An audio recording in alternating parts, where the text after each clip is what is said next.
बिस्मिल्लाहिर्रहमानिर्रहीम। आज हमने जो टॉपिक पढ़ना है वो है शंट एंड मल्टीप्लायर। ये आपका चैप्टर नंबर 3 शुरू हो रहा है। ठीक है, शंट और मल्टीप्लायर का पहले भी हम पढ़ चुके हैं कि शंट और मल्टीप्लायर होता क्या है। शंट और मल्टीप्लायर बेसिकली रेजिस्टेंस ही होती हैं, मसामतें ही होती हैं। अगर आपने डीसीएम पे मीटर की रेंज को इंक्रीज़ करना है तो फिर आपने क्या इस्तेमाल करनी है, शंट इस्तेमाल करनी है।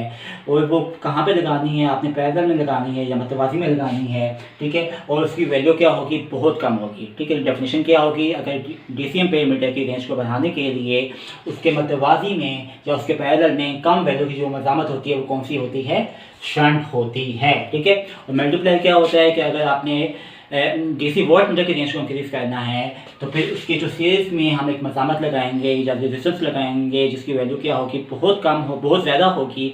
वो क्या होगी, वो होगी मल्टीप्लायर। हम पहले आते हैं कि शंट होता क्या है, शंट के बारे में बता चुके हैं। तो शंट वो हम बनाते कैसे हैं, हमारे पास दो किस्म के मटेरियल होते हैं। एक होता है मैगनीन। मैगनीन जो होता है, अगर आपने हाई एक्यूरेसी के लिए इस्तेमाल करना है तो फिर आप क्या इस्तेमाल करेंगे, मैगनीन इस्तेमाल करेंगे। ठीक है, इसमें क्या होता है कि हमारे पास 36% जो होता है कॉपर होता है और 12% जो होता है मैगनीन होता है और 2% जो होता है वो निकल होता है। ठीक है, और अगर ये हाई एक्यूरेसी के लिए इस्तेमाल हो रहा है इसका मतलब है कि ये क्या होगा, ये बहुत ज़्यादा एक्सपेंसिव होगा, बहुत ज़्यादा महंगा होगा। ठीक है, उसके बाद अगर आपने जो लो एक्यूरेसी के लिए इस्तेमाल करना है वो मटेरियल होगा कॉन्स्टेंटन होता है। ये दो का कॉम्बिनेशन होता है, कॉपर प्लस निकल। कॉपर प्लस निकल को अगर मिला दिया जाए तो वो क्या बन जाता है, कॉन्स्टेंटन बन जाता है। ठीक है, इसमें जो हमारे पास होती है कि जो कॉपर की रेशो होती है वो 60% होती है और जो निकल की रेशो होती है वो 40% होती है। उसके बाद हम आते हैं कि इसकी जो खसूसियात होती हैं, जो कैरेक्टरिस्टिक होती हैं वो कौन सी होती हैं। शंट जो होता है वो ऐसा मटेरियल होता है या ऐसा होना चाहिए कि इसको जंग नहीं लगना चाहिए। जो रेजिस्टेंस होती है उसको जंग नहीं लगना चाहिए। अगर जंग लग जाएगा तो फिर क्या हो जाएगा कि आपकी जो एक्यूरेसी है वो क्या हो जाएगी, ख़राब हो जाएगी, कम हो जाएगी। ठीक है, जो सेकंड जो इसकी खसूसियत है वो क्या होती है कि टेम्परेचर कोएफिशिएंट कम से कम होना चाहिए। टेम्परेचर का जो असर है वो कम से कम इसके ऊपर लगना चाहिए। ठीक है, और इनकी जो रेजिस्टेंस है, जो मज़ामत है वो टाइम के साथ साथ चेंज नहीं होनी चाहिए। ठीक है, ये ना हो जो मज़ामत होती है वो क्या होनी चाहिए, कांस्टेंट ही होनी चाहिए। ओके, अब हम पढ़ते हैं कंस्ट्रक्शन। शंट के कंस्ट्रक्शन, शंट को कैसे बनाते हैं। अभी आपको बताया कि शंट क्या होती है, एक मज़ामत होती है या रेजिस्टेंस होती है जो आप मीटर के पैरेलल में लगाते हैं। ठीक है, ये हमारे पास क्या होती है कि शंट जो होती है उसको हम एक दो जो मैगनीन की जो शीट होती हैं उसको हम लगा देते हैं और उसके जो दोनों एंड होते हैं उसके ऊपर हम क्या लगा देते हैं, दो ब्लॉक लगा देते हैं, कॉपर के ब्लॉक होते हैं। ठीक है, और हर ब्लॉक के ऊपर हमारे पास दो टर्मिनल होते हैं, एक जो होता है छोटा होता है और एक क्या होता है, बड़ा टर्मिनल होता है। ठीक है, जो स्मॉलर टर्मिनल होते हैं वो कौन से होते हैं, वो होते हैं हमारे पास पोटेंशियल टर्मिनल होते हैं। और जो मोटे होते हैं वो कौन से होते हैं, वो होते हैं करंट टर्मिनल होते हैं। करंट टर्मिनल के ऊपर हम क्या लगाते हैं, जो मेन केबल होती है या मेन करंट जहाँ से आ रहा होता है सप्लाई का वो लगाते हैं। ठीक है, और जो पोटेंशियल टर्मिनल होता है उसमें हम क्या लगाते हैं कि जो एम्पेयर मीटर होता है या इंस्ट्रूमेंट होता है उसको हम लगा देते हैं। ठीक है, ये होगी हमारे पास शंट की कंस्ट्रक्शन। अब हमने पढ़ना है कि जो शंट होता है, ठीक है, उसका फार्मूला कैसे डिराइव करना है। ठीक है, फार्मूला डिराइव कैसे होता है, अभी आपको बताया है कि शंट जो होती है ऐसी रेजिस्टेंस होती है जो मीटर के मतवाज़ी में या मीटर के पैरेलल में हम लगाते हैं। ठीक है, ये हमारे पास करंट आ रहा है, करंट दो से डिवाइड हो रहा है।